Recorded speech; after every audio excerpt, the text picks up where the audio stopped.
Hello everyone, आज हम करने वाले हैं रस छंद अलंकार, जो कि हमारे 6 नंबर का पूछा जाता है क्लास 11th में के लिए। ये बहुत ही इम्पोर्टेंट है और हमारा ये टारगेट का जो हमारा टारगेट है वो CHS एग्ज़ाम को फोड़ना है।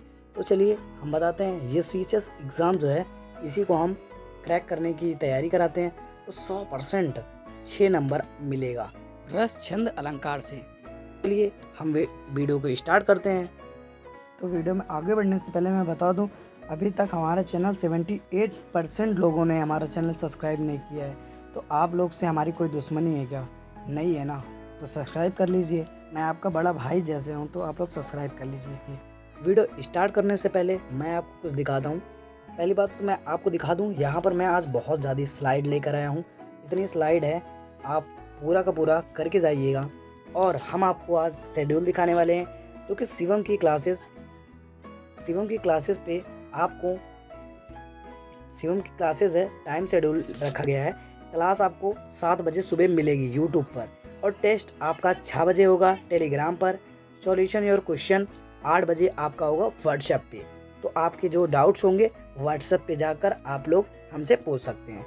तो चलिए हम अपने क्वेश्चन की तरफ चलते हैं। तो पहला है हमारा काव्य सौंदर्य के तत्व। देखिए, रस हम पढ़ेंगे, हास्य एवं करुण रस पढ़ेंगे, और छंद पढ़ेंगे, सोठा एवं रोला छंद पढ़ेंगे, और अलंकार में उपमा, रूपक एवं उत्प्रेक्षा। अगर हम पूरा पढ़ने लगेंगे तो बहुत ज़्यादा लंबी वीडियो हो जाएगी, तो इसलिए मैं शॉर्ट करने के लिए आपको ये पढ़ाऊँगा आज।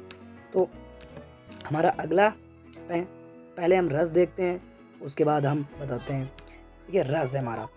साहित्य में रस का अभिप्राय आनंद है।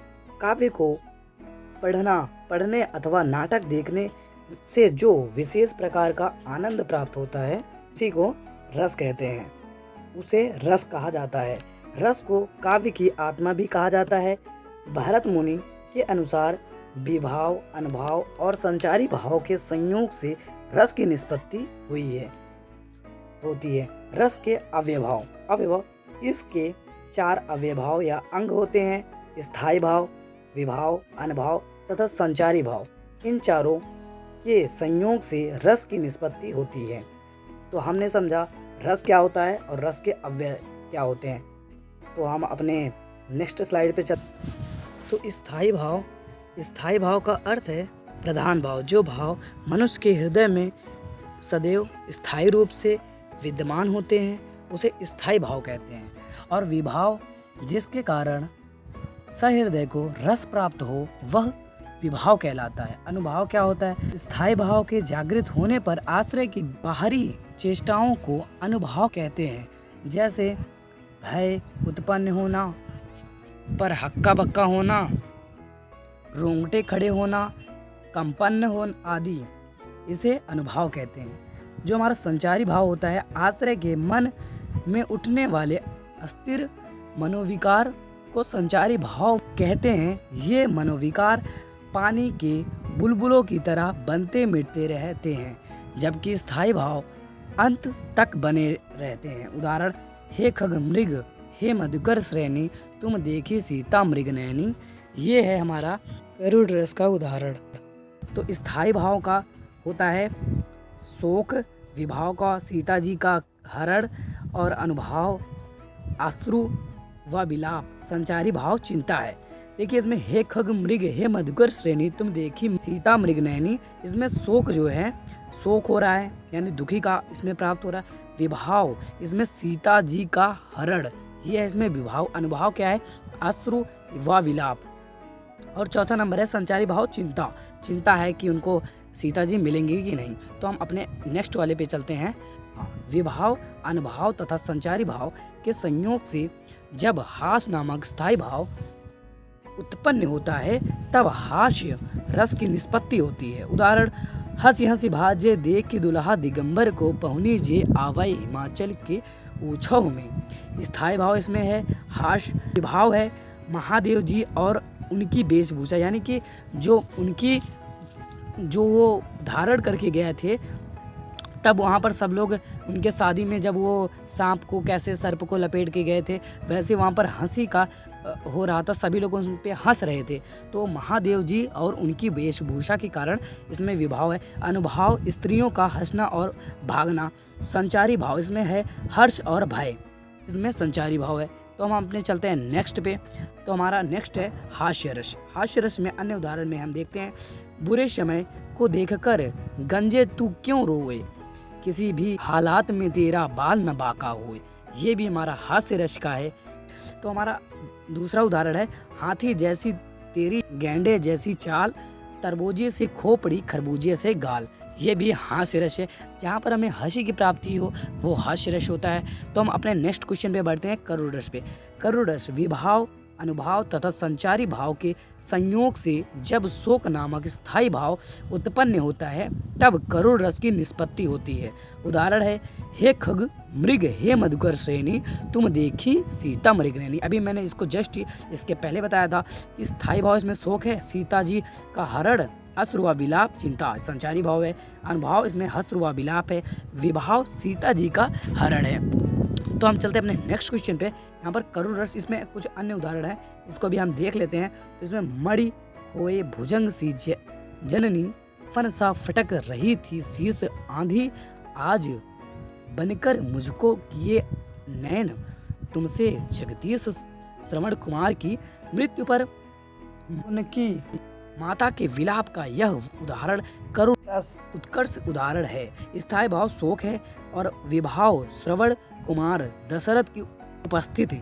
अनुभाव इसमें है सिर पटकना, विलाप करना, और देखिए इसमें दुख की प्राप्ति हो रही। यहाँ पर जहाँ पर विलाप आ जाए वो खुद ही दुख की प्राप्ति होगी उसमें। तो हम अपने चलते हैं नेक्स्ट क्वेश्चन पे। हमारा नेक्स्ट क्वेश्चन है छंद। छंद में हम देखते हैं, छंद शब्द का शाब्दिक अर्थ है बंधन, और छंद काव्य के प्रवाह को लययुक्त संगीतात्मक सुव्यवस्थित और नियोजित करता है। छंद शब्द का सर्वप्रथम उल्लेख ऋग्वेद में मिलता है। छंद शास्त्र के प्रणेता आचार्य पिंगल को माना जाता है। तो आप लोग इसे याद रखिएगा, इसके जो प्रणेता हैं वो आचार्य पिंगल जी हैं, और इसका जो छंद का सर्वप्रथम उल्लेख हुआ है वो ऋग्वेद में हुआ है। तो हम चलते हैं अपने नेक्स्ट क्वेश्चन पे। हमारा नेक्स्ट क्वेश्चन है छंद। महत्वपूर्ण बिंदु इसमें पहले देख लेते हैं, मात्रा और वर्ण किसी ध्वनि के उच्चारण में जो समय लगता है उसकी सबसे छोटी इकाई को मात्रा कहते हैं। छंद शास्त्र में दो अधिक मात्रा किसी वर्ण की नहीं होती, मात्रा स्वरों की होती है, व्यंजनों की नहीं होती है। वर्ण के दो भेद होते हैं, लघु और गुरु। जैसे हमारा आ है और बड़ा आ है, हमारी इसकी मात्राएं होती हैं, और हमारे जो का है, खा है, इसकी हमारी मात्रा नहीं होती है, खा के मात्रा नहीं होती है। तो ये इसमें यही बताया गया है। तो हम चलते हैं अपने नेक्स्ट क्वेश्चन पे, जो कि हमारा छंद। छंद में ह्रस्व वर्ण, जिन वर्णों के उच्चारण में कम समय लगता है उन्हें ह्रस्व वर्ण कहा जाता है। छंद शास्त्र में इन्हें लघु कहा जाता है। इनकी एक मात्रा मानी गई है तथा इनका चिन्ह है। हिंदी में आ, ई, उ तथा री 4 लघु वर्ण हैं। तो हमारे इसमें दीर्घ है। वर्ण, जिन वर्णों के उच्चारण में ह्रस्व वर्ण से 2 गुना समय लगता है उन्हें दीर्घ वर्ण कहते हैं। छंद शास्त्र में इन्हें गुरु कहा जाता है।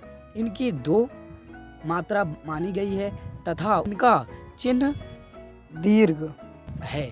हिंदी में आ, ई, उ, ओ, औ आदि दीर्घ हैं, तो हम दीर्घ कहते हैं, ये दीर्घ है। तो हम चलते हैं छंद के कुछ रूल्स देख लेते हैं। लघु, गुरु तथा मात्राओं की गणना के समय आ, ई, उ, री ये स्वर लघु हैं और इनकी एक मात्रा होती है। और दूसरा नंबर है बड़ा आ, बड़ी ई, बड़ा उ, ए, ओ, औ ये स्वर गुरु हैं, इनकी 2 मात्राएं मानी जाती हैं। और तीसरा है संयुक्ताक्षर के आरंभ में यदि अंधा वर्ण हो तो उसकी मात्रा नहीं गिनी जाती है। व्यवहार में वह को एक मात्रा ही माना जाता है। यदि किसी शब्द के बीच में अंत में संयुक्त अक्षर हो तो संयुक्त अक्षर के पहले वाला वर्ण गुरु माना जाता है। जैसे रक्त, भक्त में संयुक्त अक्षर है मतलब कि अथवा इसके पहले के वर्ण भा, रा गुरु माने जाते हैं। भ त त है इसमें। तो हमारा नेक्स्ट क्वेश्चन है छंद। अनुस्वर और विसर्ग के पहले यदि लघु वर्ण हो तो उसे गुरु माना जाता है। जैसे अत, बसंत शब्दों में आ और सा के बाद अनुस्वर आया, इसलिए अनुस्वर के पहले वर्ण को गुरु माना जाएगा। किसी लघु वर्ण के बाद अनुस्वर के स्थान पर यदि चंद्र बिंदु हो तो वह लघु वर्ण गुरु नहीं माना जाएगा। जैसे हस में ह के बाद अनुस्वर है तो यह ह तो गुरु माना जाएगा, परंतु हर्ष में ह के बाद चंद्र बिंदु है तो यह गुरु माना जाएगा। इसकी 2 मात्राएं होती हैं। हलंत के पहले का लघु वर्ण भी गुरु माना जाएगा। जैसे श्रीमान में हलंत ना के पहले माँ है, यह माँ गुरु माना जाएगा। क्योंकि ना में स्वर नहीं है, अतः ना की मात्रा नहीं गिनी जा सकती है। कभी कभी उच्चारण की सुविधा के लिए भी गुरु को लघु ही मान लिया जाता है। तो हमारा अगला क्वेश्चन है, अगला हमारा रूल है, देखते हैं। छंद चरण पाद। छंद के प्रायः 4 पंक्ति होती हैं। इन्हीं में से एक पंक्ति को चरण या पाद कहते हैं। पहले व तीसरे चरण को विषम चरण तथा दूसरे व चौथे चरण को सम चरण कहते हैं। यदि छंद की लय की प्रवाह में आने वाले विराम या ठहराव को यति कहते हैं। तो हम चलते हैं अपने छंद के भेद की तरफ। छंद के भेद होते हैं। छंद के निम्न भेद हैं। वर्ण छंद, जिसमें वर्ण की निष्पत्ति संख्या की गणना होती है, उसे वर्ण छंद कहते हैं। मात्रिक छंद, जिसमें चरण की मात्राओं की गणना होती है, उसे कहते हैं हमारे मात्रिक छंद। दोहा, सोठा, रोला, चौपाई आदि ये मात्रिक छंद है। मुक्त छंद, जिसमें वर्ण मात्रा का कोई बंधन नहीं होता है, उसे मात्रिक छंद कहते हैं। उसे क्या कहते हैं? मात्रिक छंद कहते हैं। तो हम देख लेते हैं अपने सोठा को। सोठा छंद के पहले व तीसरे चरण में 11 मात्राएं तथा दूसरे व चौथे चरण में 13 मात्राएं होती हैं। उदाहरण है, जो सुमिरित सीधी हुई, गणनायक करिवर बंधन 13 इसमें मात्रा है। करहु अनुग्रह सोए 11 मात्रा है। बुद्धि राशि शुमगुण सदन, इसमें 13 मात्राएं हैं। हमारा रोला है। रोला यह सम मात्रिक छंद है। इसके 4 चरण होते हैं। प्रत्येक चरण में 24 मात्राएं होती हैं। 11 व 13 मात्राओं पर यति होती है। उदाहरण है, ओ पपीह पंचतो प्राप्त सुनी जमगन धावत 24 मात्राएं होती है। इसमें बनी बनी पवन वीर बढ़त तो चंद मचावत 24 मात्रा होती हैं। पै तकी तकिलो त्रिपद गा के तट लावत 24 में मात्राएं। 9 2 11 हो 3 5 ही बिसरावत, इसमें 24 मात्राएं हैं। तो हम अपने और नेक्स्ट को देखते हैं अलंकार पे। अलंकार है हमारा अलंकार शब्द। ये अलंकार शब्द का अर्थ होता है भूषण।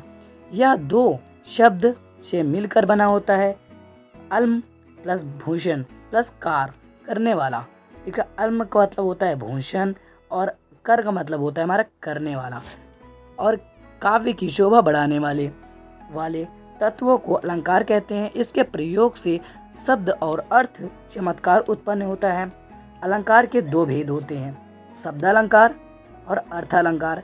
शब्दालंकार के शब्दों के माध्यम से चमत्कार पाया जाता है, उसे शब्दालंकार कहते हैं।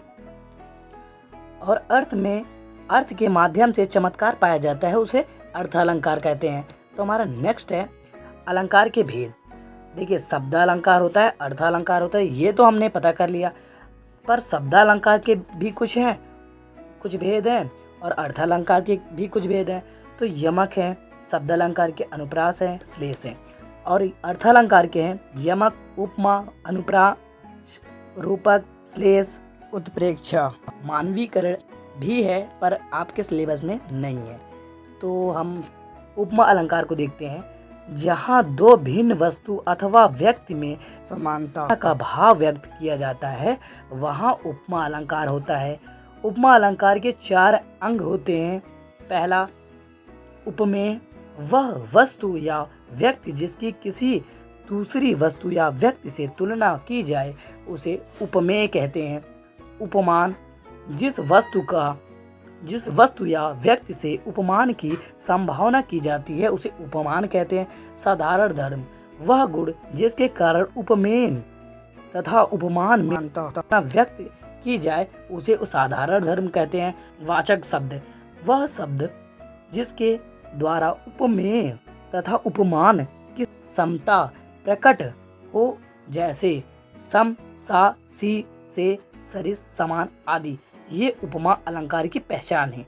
अगर ये हमें कहीं पर भी दिख जाए और हमसे अलंकार पूछा रहे तो उसका मतलब होगा कि उसमें उपमा अलंकार ज़रूर से ज़रूर होगा।